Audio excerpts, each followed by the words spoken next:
Welcome to Bollywood life. और आज हम बात करने वाले हैं रूपाली गांगुली के सुपरहिट शो अनुपमा के बारे में।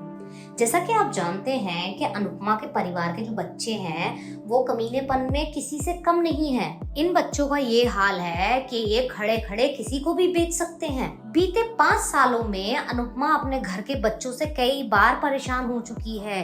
कई बार इन बच्चों ने मिलकर अनुपमा को खून के आंसू रुलाए हैं। आगे चल के भी अनुपमा की ये औलादें सुधरने नहीं वाली हैं। उल्टा ये लोग अनुपमा के लिए और बड़ी बड़ी आफतें खड़ी करने वाले हैं। तोशु और पाखी के बाद अब ईशानी अपने रंग बदलने वाली है। जल्द ही सीरियल अनुपमा की कहानी में कुछ ऐसा होने वाला है जिसकी वजह से राजा और परी की शादी खतरे में पड़ जाएगी। कहा तो ये तक जा रहा है कि आने वाले समय में इन दोनों का तलाक तक हो सकता है। इसकी वजह बनने वाली है परी, जो कि इस समय शाह हाउस वापस आ चुकी है। बीते एपिसोड में आपने देखा है कि ईशानी तोशु से कुछ छुपाने की कोशिश करती है। तोशु भी ईशानी से लाख सवाल पूछता है। तोशु जानने की कोशिश करता है कि ईशानी किस वजह से रिहैब सेंटर से भाग गई।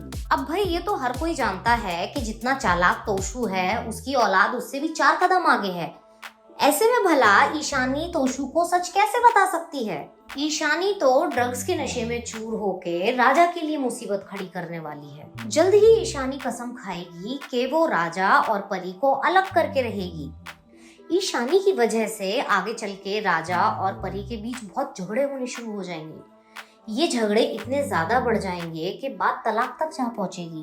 अब जैसे ही ये काम होगा वैसे ही ईशानी अपने प्यार की पोटली लेके राजा के पास पहुंच जाएगी। ईशानी राजा को याद दिलाएगी कि वो उससे कितना प्यार करती है। वहीं दूसरी तरफ राजा जो है वो परी को मनाएगा। वो किसी भी हालत में परी को अपने हाथ से निकलने नहीं देगा, क्योंकि कहीं ना कहीं आज भी राजा परी को अपना बहुत अच्छा दोस्त मानता है। राजा को आज भी याद है कि किस तरह से ईशानी के जाने के बाद परी ने उसे संभाला था। ऐसे में ये देखना बहुत दिलचस्प होगा कि किस तरह से राजा और परी अपनी शादी को बचाएंगे, क्योंकि इस बार उनकी मदद करने के लिए अनुपमा नहीं है। अनुपमा इस समय प्रकाश और सोनू को सबक सिखाने में लगी हुई है। ऐसे में राजा और परी को अपनी प्रॉब्लम्स का सामना खुद ही करना होगा। बॉलीवुड और टीवी की ऐसी ही खबरें जानने के लिए देखते रहिए बॉलीवुड लाइव।